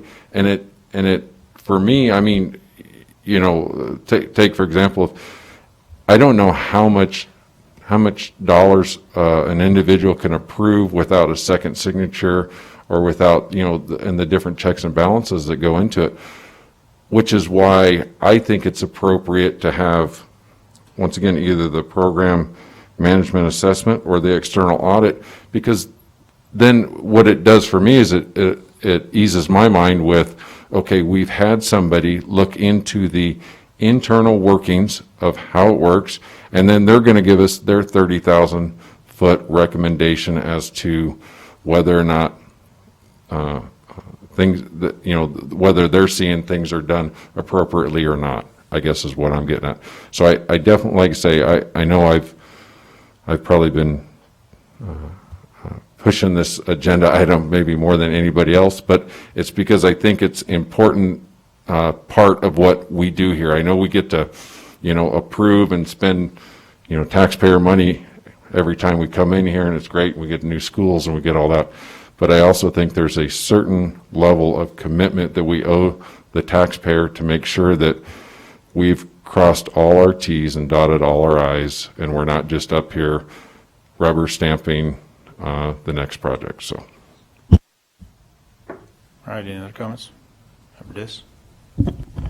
Thank you, Mr. Chairman. Just to dovetail off Mr. Ivory's comments, I think part of those responsibilities are incumbent upon us as committee members. I know that when I have questions about certain agenda items or processes that I'm unfamiliar with, I reach out to Mr. Searcy or I reach out to Mr. Etchert, and they're really good about answering my questions so that we don't have to spend a lot of time in the public forum covering that ground. If we're going to make a decision, and this is an action item, the first two suggestions, the external audit and the external program assessment, I come from an industry where we basically are audited 3 times. We audit ourselves, we hire an outside firm to come in and audit us, and then the Nevada Gaming Control Board comes in and audits us and makes sure that everything is in alignment and everything is operating the way it should. So I don't have any issue with it, but what I would like for us to nail down and suggest is that we push this off to another meeting, but we ask staff to come back with, for those first 2 suggestions you made, Mr. Searcy. Number 1 is a scope. How broad is this audit going to be? How often are we going to conduct this? You were saying the last time we did it was 2013. Do we need to do it every year? I don't know. Every 2 years? I don't know. I just, and then how much is it going to cost each time we do an audit? And fiscal responsibility is one of the main reasons this committee even exists. So, Mr. Chairman, that's how I'm looking at it. I think there needs to be some more discussion before we actually make a decision. Member Cardinal. Sophie Cardinal for the record. I'm also curious about internal audit. I know it's not maybe the favorite top choice, but they're there for a reason, and usually internal audit has some sort of schedule. So I'd be curious to know how often maybe the capital projects fund comes up in that schedule, and what they do when they look at it.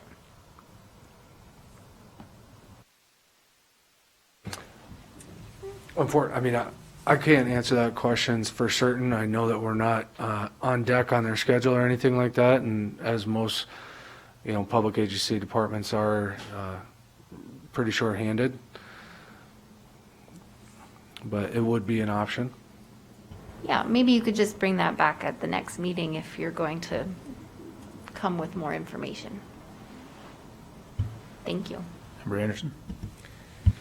Yeah, I just wanted to kind of go off of what Mr. Ivory said. And first off, I want to say I appreciate all the work that the school district did working with the external auditor in the last round, and I think that information was valuable.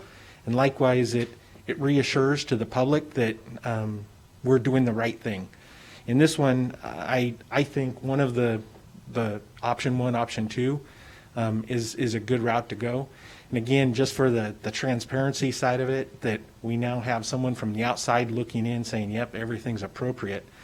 The one thing that originally, when we started talking about this, I didn't think it was that important. But it's a significant amount of money that we're talking about. I mean, we're talking about millions of dollars that are geared towards that or spent on that. So I think we owe it to the public and the taxpayers to make sure we proceed with this. I do like the idea of coming back with a scope of work and kind of pinning down so that we don't come at it again going, oh, wait a minute, we didn't cover this. I thought it was going to cover that. So I think maybe not actually deciding on something right now, but just giving you some general directions might be a best bet. Just before I jump in there real quick, would it be helpful to staff in, if we make a motion here to have you come back and provide us information on, one of these 2 items, to have one of our members, much like we did before, assist with the scope of work so that we make sure that we get it nailed fairly tight, so that you're not spending your effort trying to read our minds? Would that be helpful? Very much so, yes. Interesting comment, from the gaming industry, other public works professionals, other agencies, as my mind's, trying to interpret the feedback from the committee. I think it's clear there's a desire to perform some additional level of investigation or audit. So yeah, any volunteer in particular, but that partner in this would be greatly appreciated. It's a fairly technical endeavor. So I don't want to talk in circles. I have a reasonable understanding of what we're trying to accomplish here, but, getting down to brass tacks is kind of where we're at, and we need to get specific and bring something back in writing that we can all vote on and agree to. All right, thanks, Mr. Yeah, just maybe a couple things. One, I certainly do appreciate the idea of an in-house audit, and especially if there's cost savings with it. I just think, like you were saying, if you have an internal audit, very rarely are you relying only on your internal audit. You're doing an internal audit to make sure that when the external audits come through, that you've got your standard met, I think. So I think an internal audit, an in-house internal audit is fine if you wanted to do something on like I don't know if you did an audit every 10 years, every 5 years, but maybe in between there, if you did an in-house, I think that'd be fine. But I think whatever happens with an in-house has to be followed up with an external something. So that would be my 2 cents there.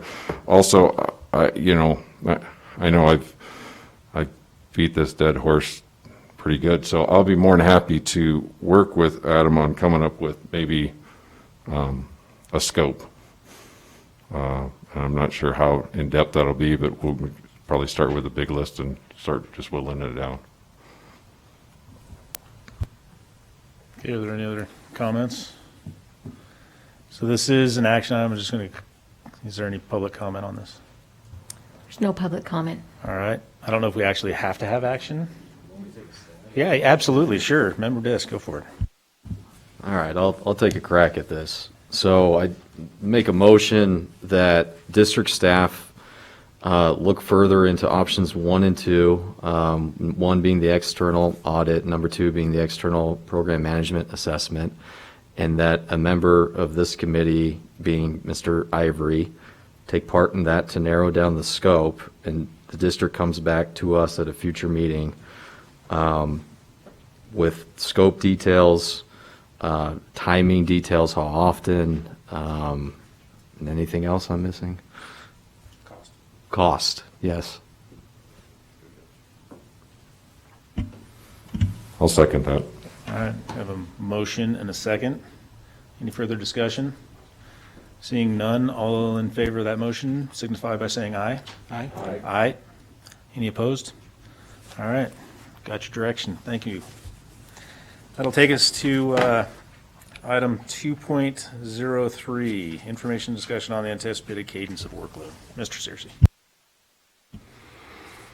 Okay, this one's for information only. This is our standing cadence item, we'll call it, just to try to keep everybody on pace with where we're going, since we only meet every other month.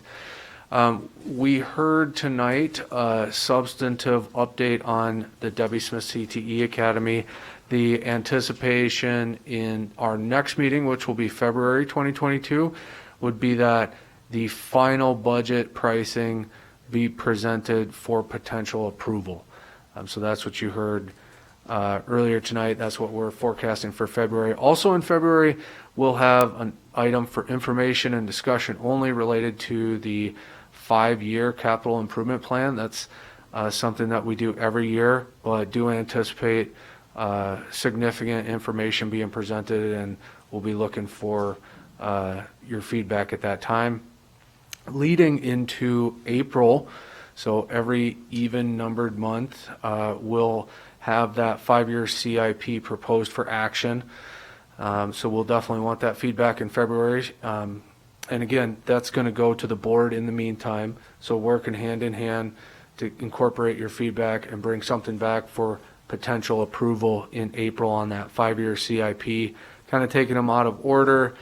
We've got a potential, some maybe placeholders if we have time to talk about some of the grant and federal stimulus funding opportunities that are out there these days. We're in the process of trying to accelerate projects, capital projects, with the use of some of those funds. And when time will allow and is appropriate, I think it'd be good to get some discussion and some information on the record about exactly how that's playing out.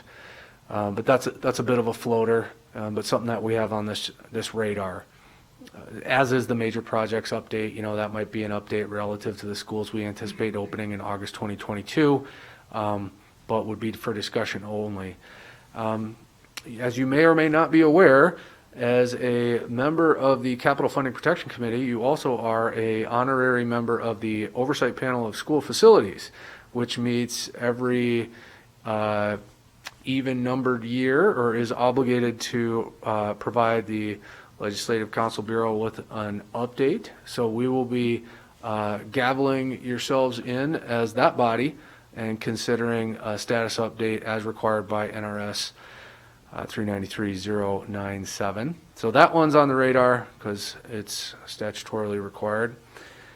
In June, we anticipate our fiscal year annual program approvals. So this is that fiscal year capital renewal plan that we saw a bit of an accountability report on earlier tonight, as well as last year for the first time we introduced a separate but parallel IT device refresh program. So we're tracking the fiscal year approvals for those same types of annual programs come next June. And also right on that fiscal year timeline, we'll be taking the recommendation from the committee on the CIP to the board and anticipating possibly in August coming back with some specific projects coming out of that CIP as we come to you for this elementary school or that high school, et cetera, we'll likely have projects stemming from that 5-year CIP with specific budgets for proposed action. I would really like to, I don't know if we'll be able to have a formal meeting at a ribbon cutting ceremony, but I'd like to give everybody a month off because it's summertime and we've got a lot of things hopefully to celebrate next August. So if we don't have anything that needs action, we might just make the rounds to a few ribbon cutting ceremonies. But we've got a lot of work to do between now and then, but we're tracking some really special projects being completed in August 2022. Just rounding things out a little bit, October, again, we're going to be proposing some exciting things in the 5-year CIP. We may see some action, again, stemming from that. Looking that far out, it's hard to get too specific, so always got that placeholder in December for that annual accountability report, as we saw earlier tonight, looking out a year. But the future looks bright, folks. Appreciate all you do for the school district, and I think that may just about round us out. That's all I have for this item. Thanks, Mr. Searcy. Any questions? Seeing none, that'll take us to item 3.01, public comments. Is there any public comment? The committee just received one email comment from Joe Morabito that I forward to all of you. All right, thank you very much. Appreciate that. That'll take us to item 3.02. As Mr. Searcy mentioned, meeting on February 3rd. And with that, we will go ahead and adjourn the meeting. Thank you.